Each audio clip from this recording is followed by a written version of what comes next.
headed for the rest. We have to slow them down. Martha and the others won't be ready.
Something's coming.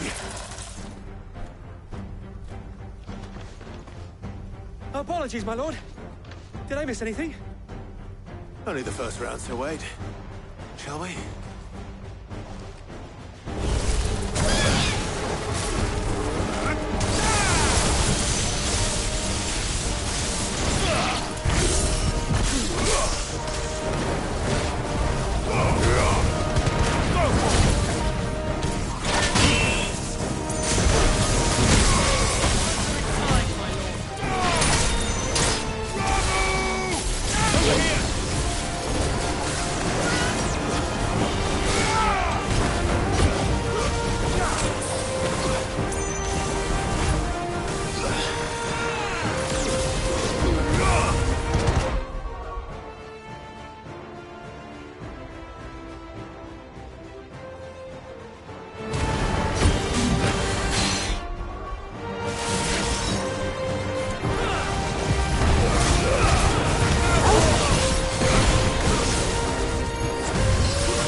Do you see any more? No. I think that was the last of them. But it won't be long before the next lot arrive. Then we make for Martha's while we can.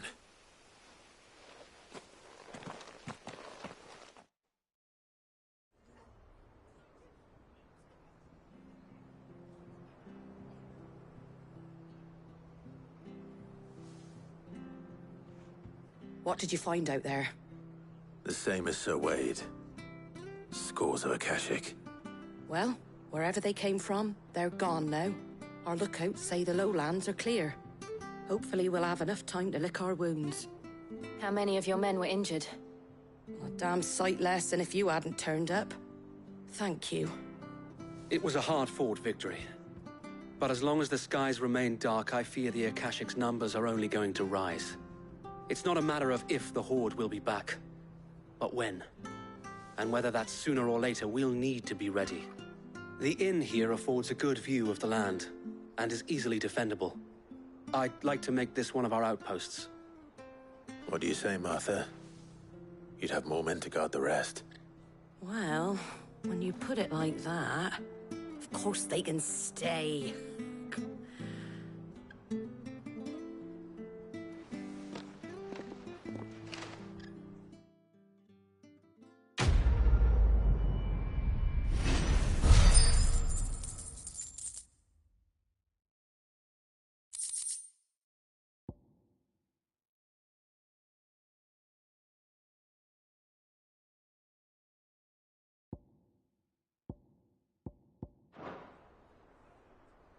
My lord, there's someone I'd like you to meet.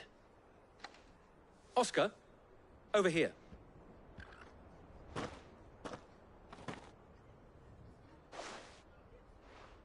It is an honor to make your acquaintance, Lord Rossfield. I am Oscar. Oscar of House Murdoch. Murdoch? I wasn't aware the Lord Commander had children. Oh, he didn't. But his brother, my father, did. I am Sir Rodney's nephew. Well, go on then. It's not for me to ask him. Yes, Sir Wade.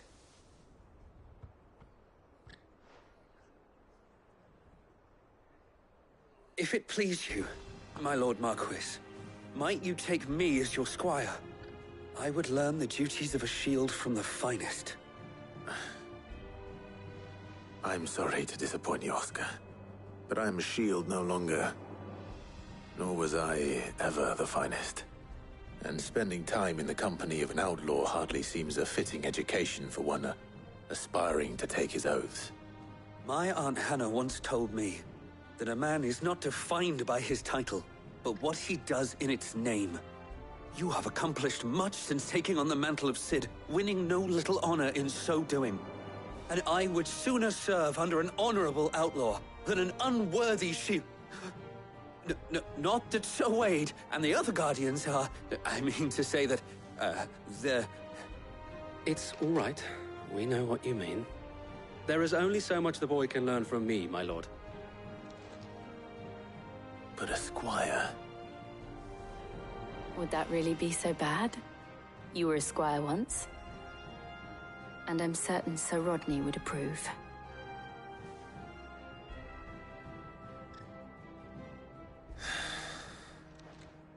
Know that I'll show you as much leniency as your uncle showed me. I would not have it any other way.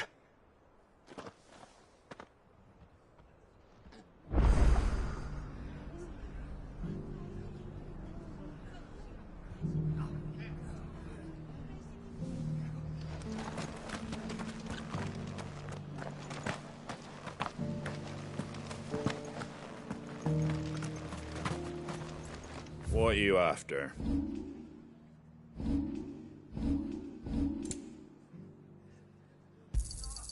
Much obliged.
First we find Isabel. I saw it with my own eyes. The whole of Oriflamme under a flood. If there are ghosts in the Royal Meadows, then why isn't a garrison dealing with them?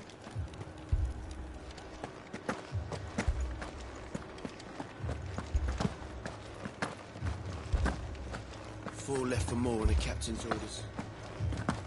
God, let's help us. I can't do it.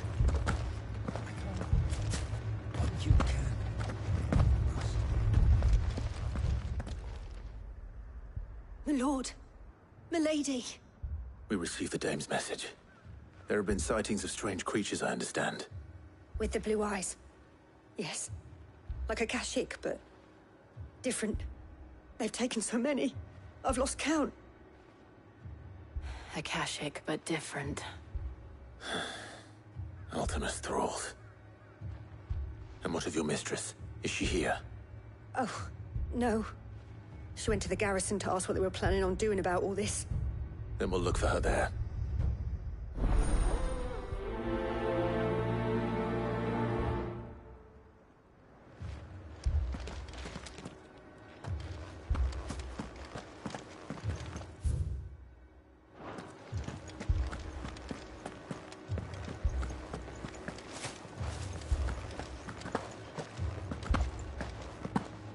We could leave. The two soldiers were carrying another. He didn't have any legs. What could do to a man?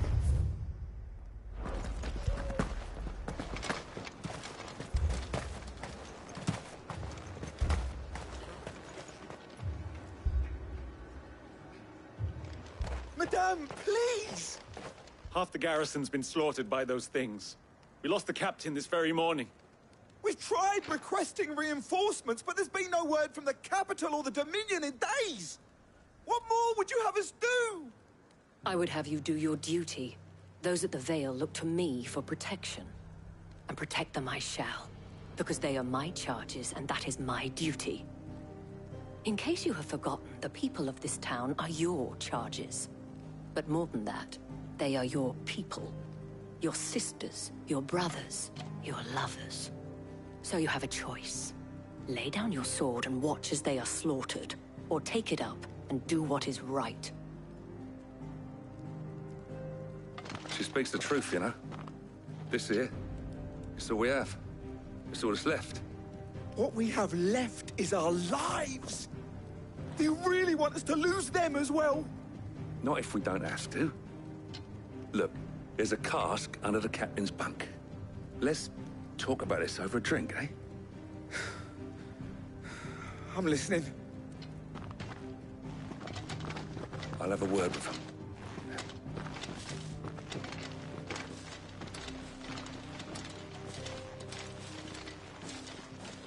Ah, Clive. I didn't expect help to arrive so quickly. And sought to take matters into my own hands. It was a noble effort, but I thought you might still need some support. I'd like you to consider my needs. What we need to consider is where the creatures came from. The way the survivors speak of them, one would think they appeared out of thin air. And perhaps they did. It's hard to know what to believe these days. We'll talk to the survivors.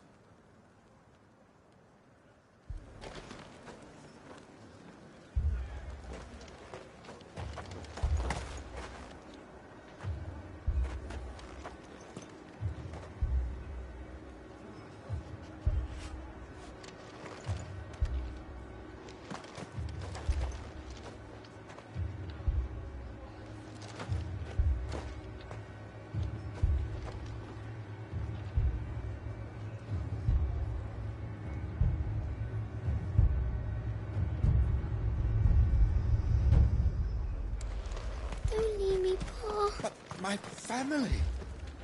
That's... You're a pikeman, yes? What happened? I've got family in Moor. I heard the flood was spreading, so I went to see if they were all right. And a pack of them glowing things found me in the meadow. I ran for my life. I never did get to the village. Leave that to us.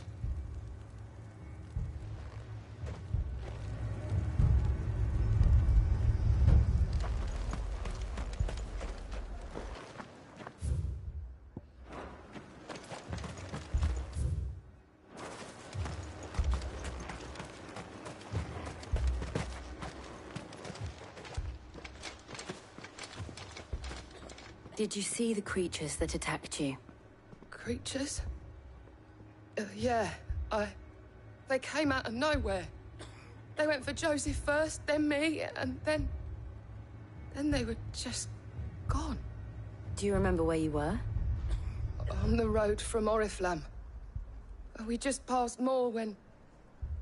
Where's my Joseph? It's all right. Just rest now.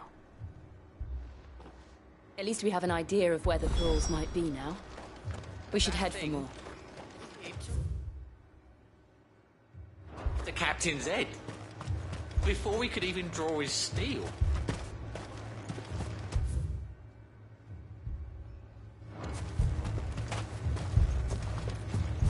Ambrosia won't help me here.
Ready, go? Fly, Ambrosia.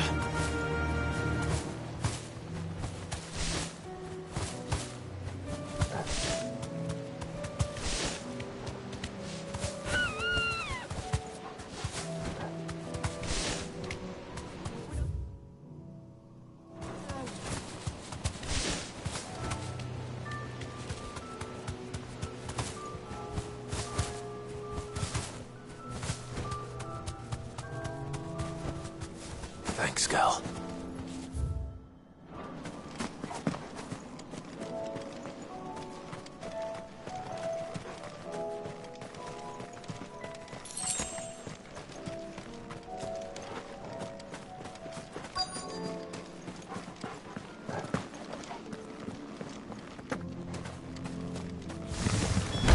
Clive, look. I see them. With me.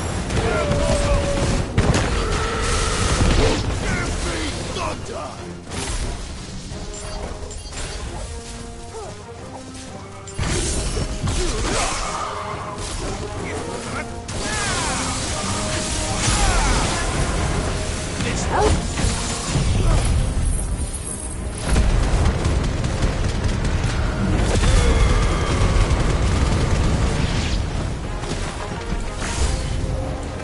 I prime? Save your strength.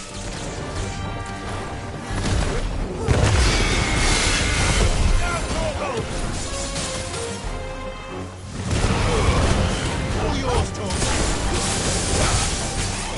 Get him. Go for it. Data. Over here.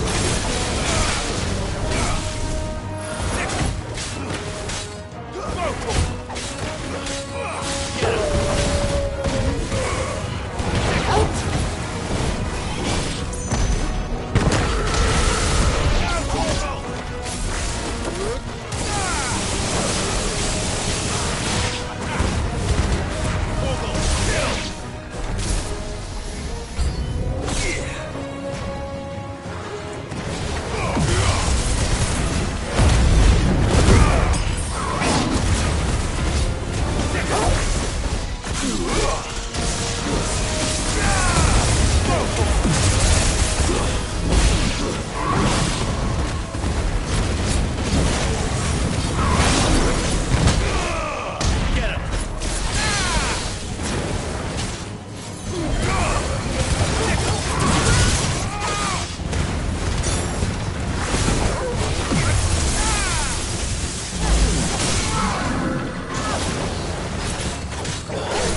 Do you think there are more?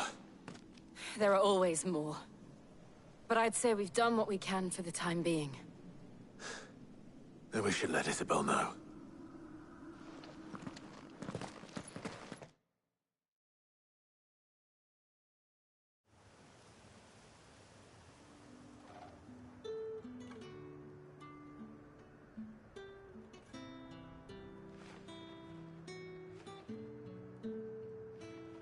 You have the town's thanks.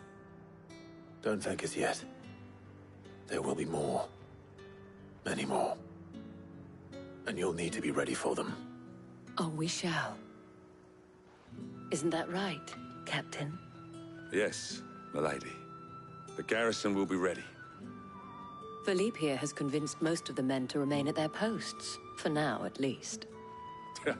Hearing that the Dane would look kindly on any man who committed himself to the task certainly didn't hurt. It's not the most selfless of motives, I'll admit. But whatever it takes, eh? Now me, I never needed convincing. I became a soldier to protect the people I love. And the people I love include the ones standing before me.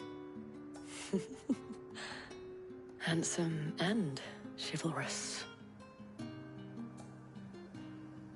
Now, if you don't mind, I have sentries to post. Milady.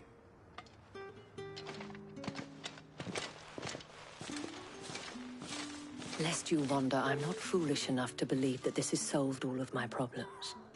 But it has solved one, and that's one fewer than I had this morning. Thank you again, Clive.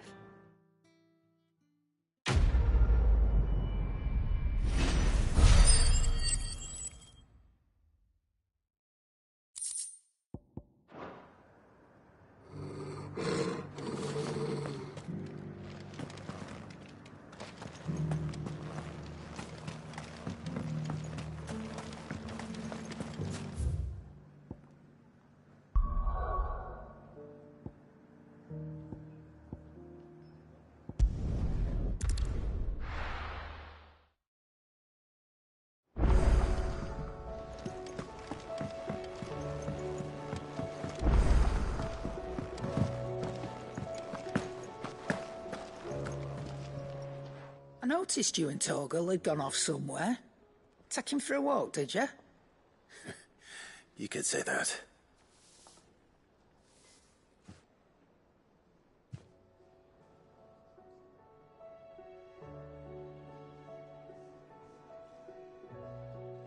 So, Molly's leftovers weren't good enough, eh?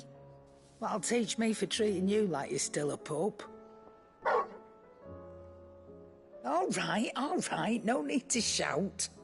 Now we know what you're after, I can see about getting some in. Speaking of which, I brought one for later. Can I leave it with you?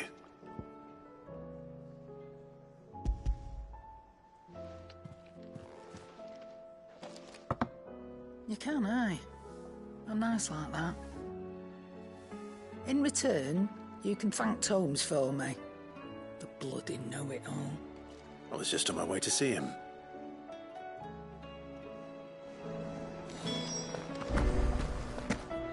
Seems the hideaway has lost its appetite. Is a storm coming, Sid? Ah, Clive. Were you able to locate your quarry? We were indeed, Lawsman. You pointed us in exactly the right direction. And Torgal's been a very happy hound ever since. Very good, very good. Lady Karen sends her thanks, by the way, for your part in solving the mystery. Ah. But that reminds me. After your last visit, I found myself pondering Torgal's talents.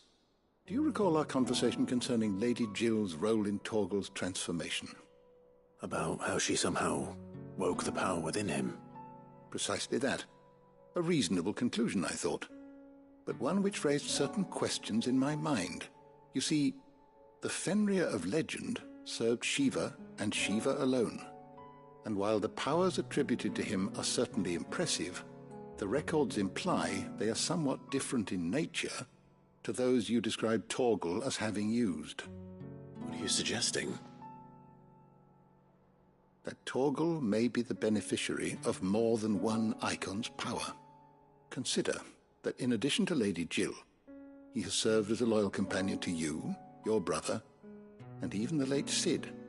In short, the icons hitherto near at hand, or should I say at paw, have been diverse and plenty, and that number has only grown as the realm's dominance have fallen to your sword. One can but speculate as to how all of this has affected Torgal. He has seemed more fierce of late. And if I am not mistaken, he will grow fiercer still. We are fortunate indeed to be able to count him amongst our allies and not our adversaries. Oh, he's more than an ally. He's a friend.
Cid, your new companion appears much more formidable than your uncle. Should I be worried? Ah, you haven't been introduced. Jill, Clive has told me much about you. All lies, I'm sure. Your Stolas said that Dalamil has a bandit problem. Indeed. Although, you're a little late. They left with our food and guild days ago. Any idea where they went? The desert's a big place. Your guess is as good as mine. But the fact is, I have more immediate concerns. What did you say to me? What did you say? Ah, as if by magic. Let's just say we've yet to reach a consensus about how to solve Dalimil's little problem. And at this rate, it won't be the actions of the bandits which prove to be our undoing. It will be our own. I've tried reasoning with the dissenting parties, but even the Desert Hare has limits. Perhaps we could talk to them. What makes you think they'll listen to us? What makes you think they won't? She makes a fair point, Sid. And you won't have wasted much of your precious time if you fail. They're just across the courtyard.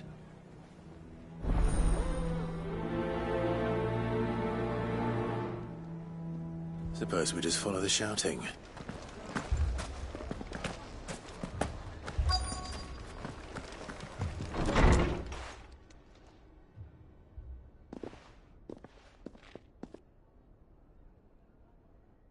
You wouldn't talk like that if it had been your men whose throats were slit.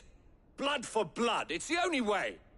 We hire mercenaries and have them mount the bandits' heads on our walls as a lesson to the rest. And what happens when those mercenaries are slaughtered like your men? Are you going to hire more? We're better off using that coin to buy food and supplies. If we hire mercenaries, the only thing we're buying is the bandit's ire. And you cannot fill empty bellies with that. Do you hear me? But what happens when they come back? Maybe it'll be your throat that's slit. That's enough. Both of you. Any more of this and I'll throw you out myself. Come back when you're ready to talk like adults.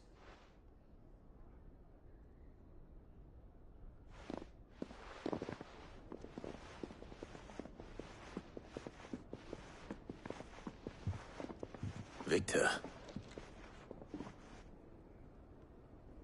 What's he doing here?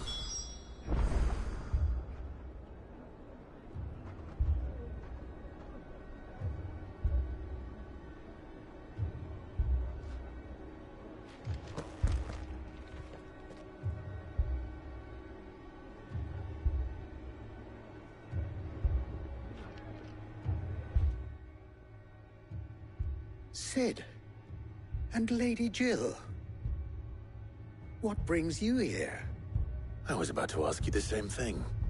Costness is in chaos, and the markets have all but ceased to operate. The Briar's Kiss here in Dalamil is the only place I can reliably obtain supplies. I was here to do just that when Master Lubor told me of his troubles. He thought I might be able to talk some sense into these fools.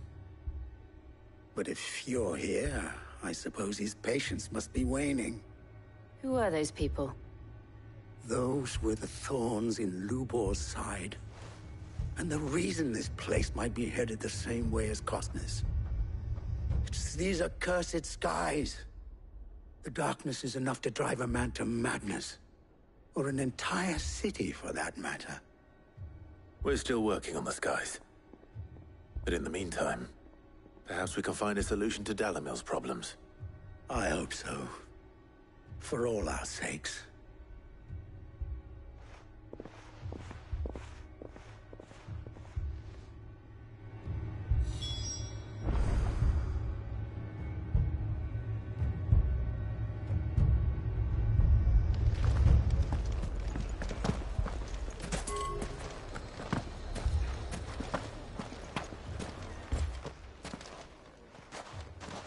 So, you see my predicament?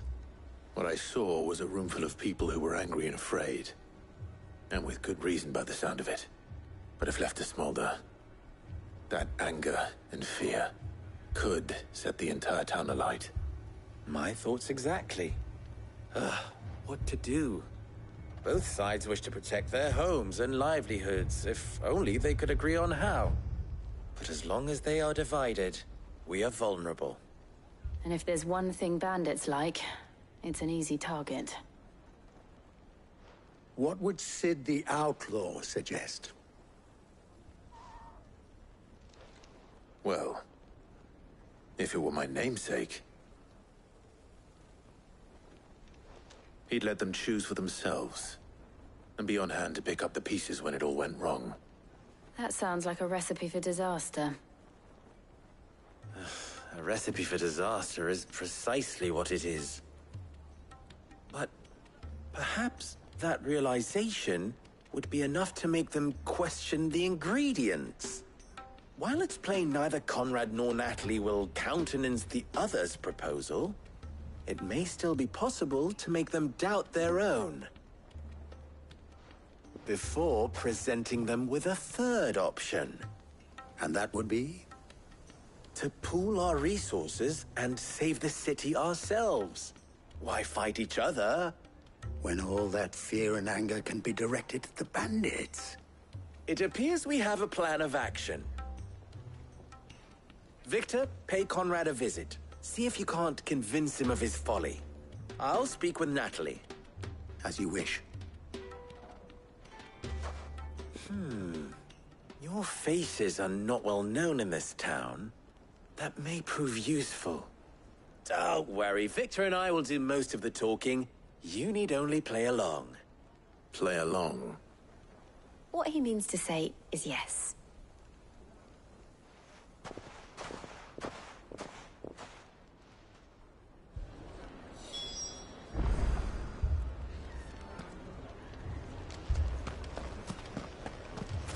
People take notice of wealthy men.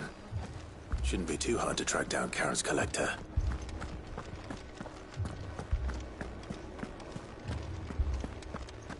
Haven't we had enough fight? Welcome.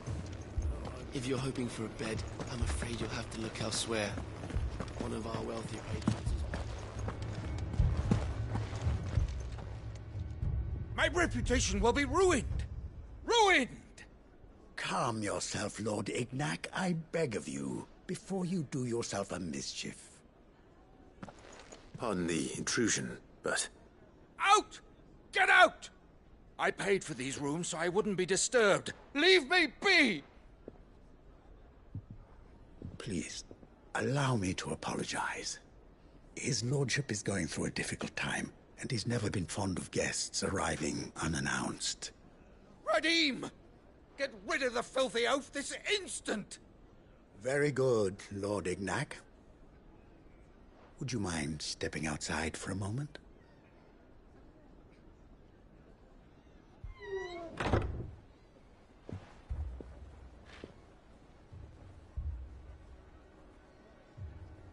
I'm sorry if I've caused you any trouble. That? No. That's just how his lordship is. Though the morning's events have left him somewhat fractious. He has been dispossessed of his luggage, you see. The thieves also made away with a considerable amount of coin. Coin the innkeeper will soon be keen to collect. I don't suppose a certain blade was among the stolen items. A single-edged sword. It was purchased from a merchant friend of mine. Ah, you know Lady Karen. Yes, I'm afraid it was. Then I'll retrieve Lord Ignac's luggage. But I have one condition. You have but to state it. You are welcome to anything that is within my power to grant. I want an audience with Lord Ignac. A few minutes should be enough. Then I'll be on my way. A condition I would be a fool to refuse. Of course, you shall have your audience. I don't suppose you saw where the thieves went? I did not, no. Though some discreet inquiries made on his lordship's behalf mean that I know where you might find them. The bandit's bed. Every ill-gotten coin in Dalimil is said to pass through that disreputable corner of the Valcroy. And that's where I'm heading. I shall speak to Lord Ignac in your absence, and arrange for an audience upon your triumphant return. That will be very kind of you. Farewell, and best of luck.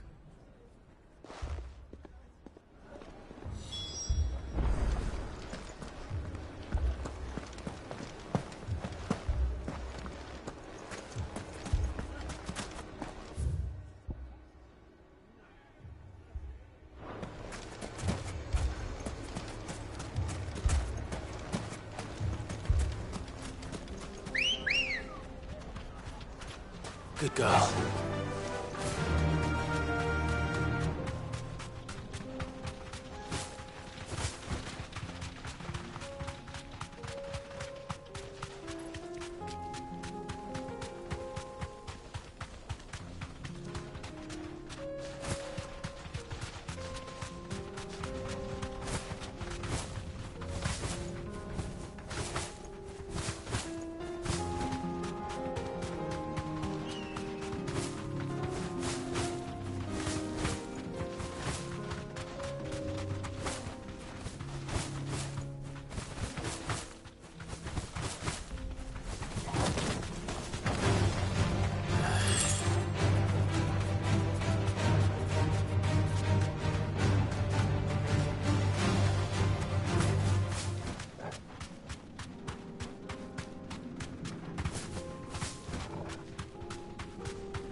Got company! Come on, lads, let's tear the bastard's head off!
This must be Ignac's luggage.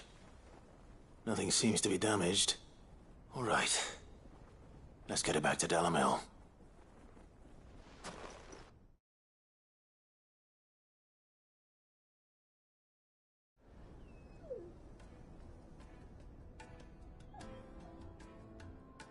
I hear I have you to thank for the return of my effects. What shall I call you, my good man? Wyvern. Glad to make your acquaintance. A formidable name indeed. Well, Wyvern, I appear to be in your debt. Redeem here tells me you wished for an audience. Is that all? A few moments of your time should suffice, yes. You're a peculiar fellow, Wyvern. All right, speak. Master Wyvern was wondering if you could tell him about a certain single-edged sword you recently acquired. Oh, a true work of art, that one. Karen drove me hard on the price, but I would have sold her Radim here to get my hands on that sword. It was made in the Outer Isles, far beyond the Twins, and is used exclusively by the practitioners of a unique school of swordsmanship. They believe no combat should ever exceed a single strike, and hone their blades to such perfection that none ever does. Each sword is made for that one perfect stroke, and for that stroke only. They crack upon a second blow. There's a brutal sort of beauty to it, really. But how do they hone such an edge? Fine question. Why, they use a whetstone, of course. Whetstones, rather. A whole array of them, ranging from the coarse to the fine. 10,000 licks with the sharpening stone, then 10,000 more. But it is the final stone which lends the blade its legendary sharpness. A mineral quite foreign to this great realm of ours. And that is the key. The secret ingredient. Wyvern, it occurs to me that my little lecture is hardly equal to services rendered.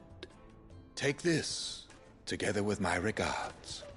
The very stone of which I spoke, far rarer among collectors than even the blade itself, and a far more fitting payment.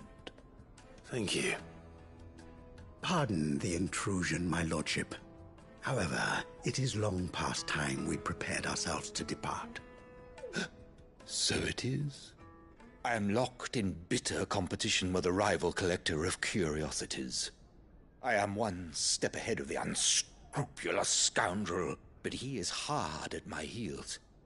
Are there many other collectors out there? Too many to count, but only one do I consider my nemesis. Lord Byron Rosfield. And is a perennial thorn in my side. I can imagine. Farewell, Wyvern. May our paths cross again. Radim, we mustn't dawdle.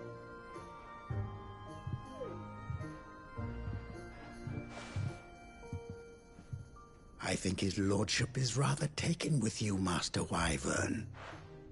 Thank you again for your assistance. Coming, my lordship. I'll be right there.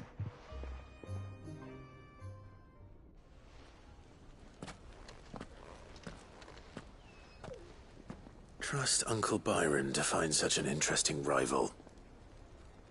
Now, let's see what Blackthorn makes of this whetstone, shall we?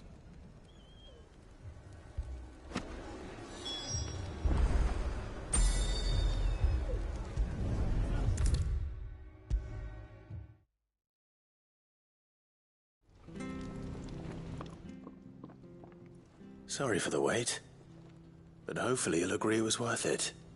You learned something about that sword, then? I did better than that.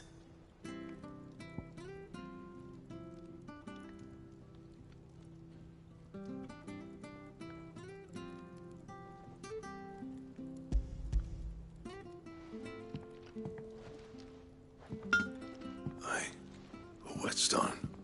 Yes. But not one you'll find anywhere in Valisthea.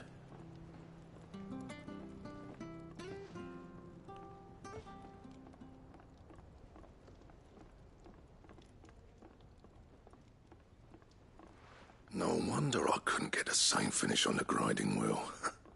One hit and all done, eh? Might not be so bad if all you ever fought were duels.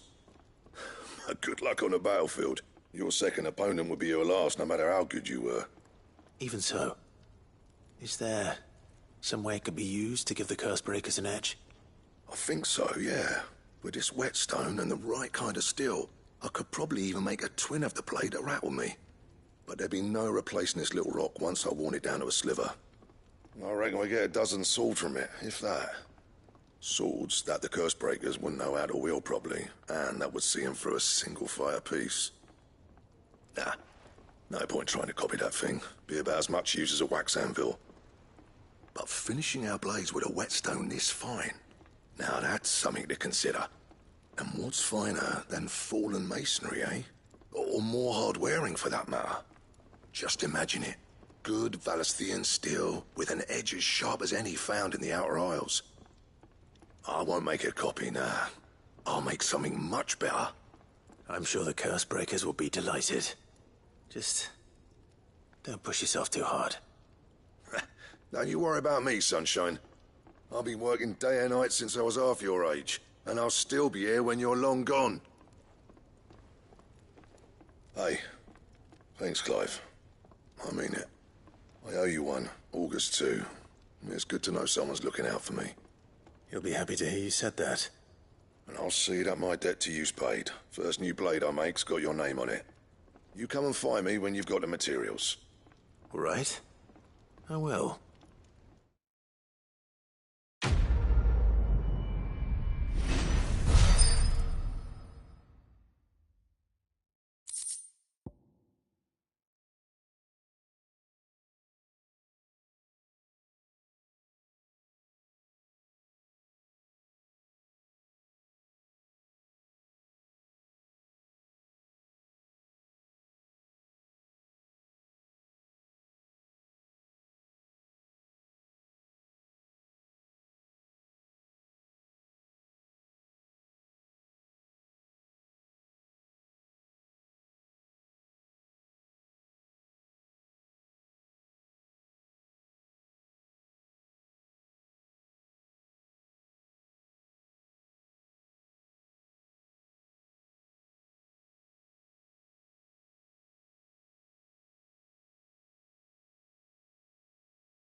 Picture it, Conrad.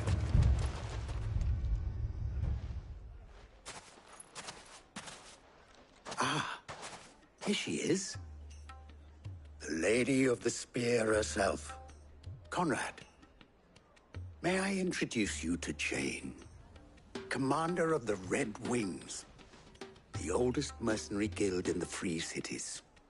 A pleasure, my lady. The pleasure is all mine. As I told you, I summoned the commander here from Canver to inquire about a contract. Victor says you told him no. That there aren't any men left to hire. Is that true? True as the crystals cracked. Nobles came and claimed every last one worth his salt. And not just from us Red Wings. You know of the 7 high houses. There must be 2 swords assigned each one. Granted, we have a few boys left. If it's boys you're looking for. Well, Conrad, are you saying that Dalamil's finest cannot defend this town better than a gaggle of unblooded striplings? That a band of beardless youths could better avenge the deaths of your brave men than you yourselves? Absolutely not. We'll show those bastards who they're dealing with.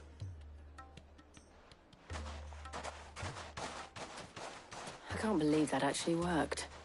Conrad's not what you called the brightest candle in the crypt. And there's a reason why I had you do the talking and not Sid. Well played, my lady.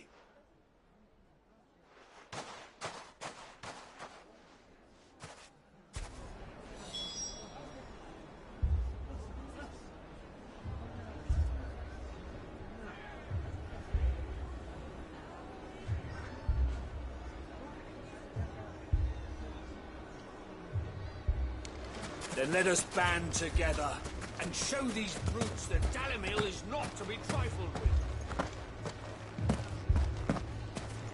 My shop. Why would everyone do If I had my pickaxe, I would... I mean, it may still be possible to buy something. Ah, here he is now. Natalie, allow me to introduce Lord Underhill of Randalar's prestigious League of Merchants. Lord Underhill. At your service. Underhill?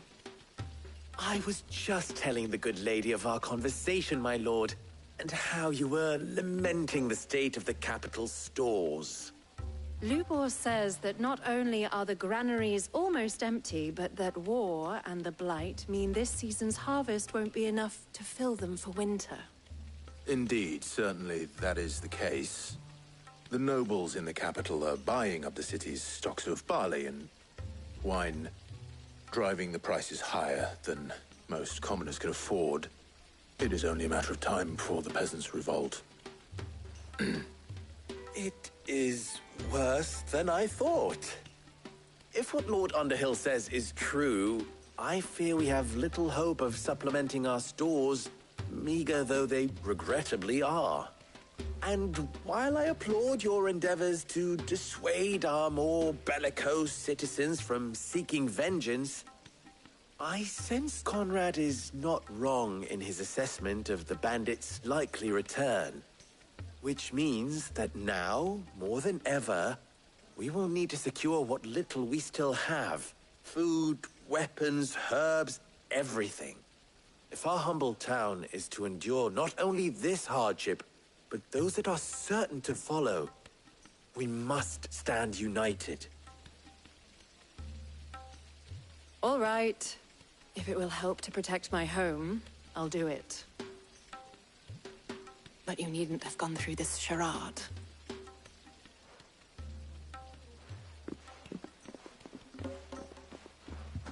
Thank you, Clive. Your performance was nothing if not workmanlike. She saw right through it. I didn't say it was good, merely that it produced the desired effect. Now, my scouts should be returning shortly. Meet me back at the Briar's Kiss, and we shall see what we face.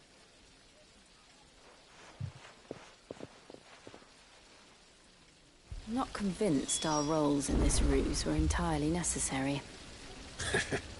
I don't know. Conrad seemed quite taken with you.